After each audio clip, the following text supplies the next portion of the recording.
हिबा मुस्लिम law के under Hiba का मतलब होता है गिफ्ट देना किसी को। तो मुस्लिम लॉ में रिवोकेशन ऑफ गिफ्ट किन किन चीज़ों से या पॉसिबल वेज हैं वो देखते हैं। सबसे पहले प्रॉफिट मोहम्मद कहते हैं कि रिवोकेशन ऑफ गिफ्ट पॉसिबल ही नहीं था पहले तो। अब जाके जो अपनी स्वेच्छा से गिफ्ट दे रहे हैं अपने रिलेटिव को, अपने फ्रेंड्स को, अपने ब्रदर को, वो रिवोक हो सकता है, यानी कैंसिल हो सकता है गिफ्ट।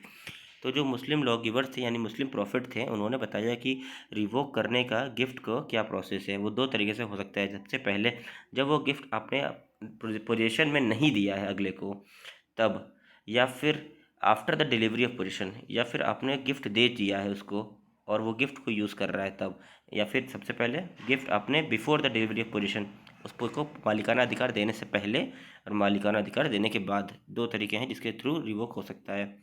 तो सबसे पहले under Muslim law revocation of gifts before the delivery of possession is allowed. अगर आपने गिफ्ट उसको नहीं दिया है, जैसे आपने कह दिया मैं तुमको 2 मकान दे रहा हूँ और आपने पोजीशन नहीं दिया है उसको, तो इसका रिवोकेशन आसानी से हो सकता है। A has transferred the property to B by the way of gift deed. A now if A revokes his gift, no delivery of position has taken place, the revocation is valid. यानी A ने कहा B को कि मैं तुमको घर दे रहा हूँ ये या कोई प्रॉपर्टी दे रहा हूँ, बल्कि उसने उसको गिफ्ट नहीं दिया है, पोजीशन मालिकाना अधिकार उसको नहीं दिया है, तब ये रिवोकेशन हो सकता है जो कि वैलिड है।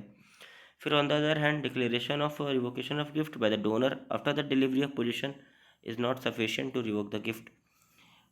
अगर सबसे पहले आपने उसको प्रॉपर्टी दे दी, जैसे मैंने कहा मैं तुमको 2 कार गिफ्ट में दे रहा हूँ और मैंने कार उसको दे दी है, तब इस चीज़ का रिवोक करना पॉसिबल नहीं है जब तक कि कोर्ट का डिसीजन ना आ जाए। Unless and until decree of a competent court is passed, जब तक कोर्ट का डिसीजन नहीं आ जाता है कि आपको जो गिफ्ट है वो रिवोक कर दिया है, तब तक डोनी यानी जिसको की कार मिली है वो अपने मनमानी तरीके से उसको यूज़ कर सकता है, the way he wishes to use. या फिर when the delivery of possession is not necessary. अच्छा, कहीं कहीं देखा गया है कि जो डिलीवरी ऑफ पोजीशन है यानी जो गिफ्ट है वो देना ज़रूरी नहीं है। वो किन किन जगह देखा गया है, जैसे कि सबसे पहले देखा गया है कि अगर कोई हस्बैंड और वाइफ एक दूसरे को गिफ्ट देते हैं तो वहाँ पे ज़रूरत नहीं है कि पोजीशन देना ज़रूरी है। या फिर अपने पिताजी कोई अपने बच्चे को गिफ्ट देता है तो वहाँ पे पॉसिबल नहीं है। जब डोनर और डोनी एक ही प्रॉपर्टी में रह रहे हैं और वो प्रॉपर्टी हस्बैंड और वाइफ को गिफ्ट कर देती है, तो ऐसा तो है नहीं कि अब वो हस्बैंड जाके कहीं और रहने लगेगा और वाइफ अकेले रहेगी।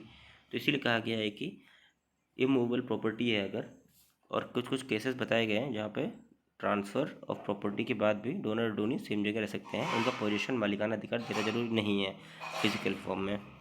इन case where the subject matter of the gift is a house, ऐसा मान लीजिए घर है, अब घर तो इमूवेबल प्रॉपर्टी है, घर उठा के तो दे नहीं देगा उसको, तो in which both the donor and donee are living together, donor भी उसी में रह रहा है और डोनी भी उसी में रह रहा है, तो ऐसा पोजीशन दे पाना मुश्किल होता है। बट लेकिन अगर डोनर का यानी जो गिफ्ट दे रहा है उसके इंटेंशन सही है तो यह ट्रांसफ़र ऑफ प्रॉपर्टी वैलिड मानी जाती है। तो ये जो है किस केस लॉ से निकल के आता है, वो केस है हुमैरा बीबी वर्सेस नजमुनिसा। इसके अंदर ओल्ड लेडी थी, उन्होंने अपनी प्रॉपर्टी नेफ्यू को दे दी और उस नेफ्यू ने उसको रेंट पे उठा दिया था और रेंट से जो भी रेंट का पेमेंट आ रहा था वो अपनी जेब में रख रहा था। तो इसको कोर्ट ने माना कि ये गिफ्ट वैलिड है क्योंकि एक तो उन्होंने गिफ्ट दिया है नेफ्यू को, तो और उसी में रह भी रही हैं। तो ऐसे कुछ केसेस से जहाँ इमूवेबल प्रॉपर्टी लैंड, इसमें पोजीशन देना उतना ज़रूरी नहीं होता है क्योंकि फिजिकल उठा के तो देगी नहीं ज़मीन को वो। तो अगर उनका इंटेंशन वैलिड है, इंटेंशन गुड है, बोनाफाइड है, तो ये वैलिड माना जाएगा। Where a gift is immovable property made by one spouse to other, delivery of possession is not mandatory. दूसरा केस देख लीजिए, फातिमा बीवी versus Abdul Rahman.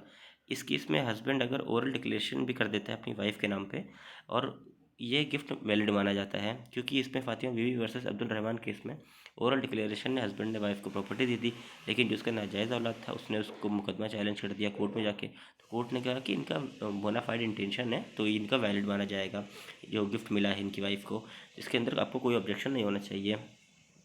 Gift of property already in possession of donee था इसमें। और उसके बाद देख लीजिए एक एग्जांपल है, if A having a car and he is using it for his own purpose, यानी ए के पास कार है वो खुद इसको इस्तेमाल कर रहा था, अब उसके फादर ने उसको ट्रांसफ़र करा लिया अपने नाम पे। उसके बाद अगर फादर को भी कोई आपत्ति नहीं है क्योंकि उसने करा लिया और सन को भी कोई आपत्ति नहीं है, उसकी कार थी, तो ये गिफ्ट वैलिड हो गया क्योंकि दोनों को कोई आपत्ति नहीं है, फादर सन है, ट्रांसफ़र करा सकते हैं। तो ये पूरा कॉन्सेप्ट था हीवा का जिसमें रिवोकेशन बताया गया था और कैसे होता है।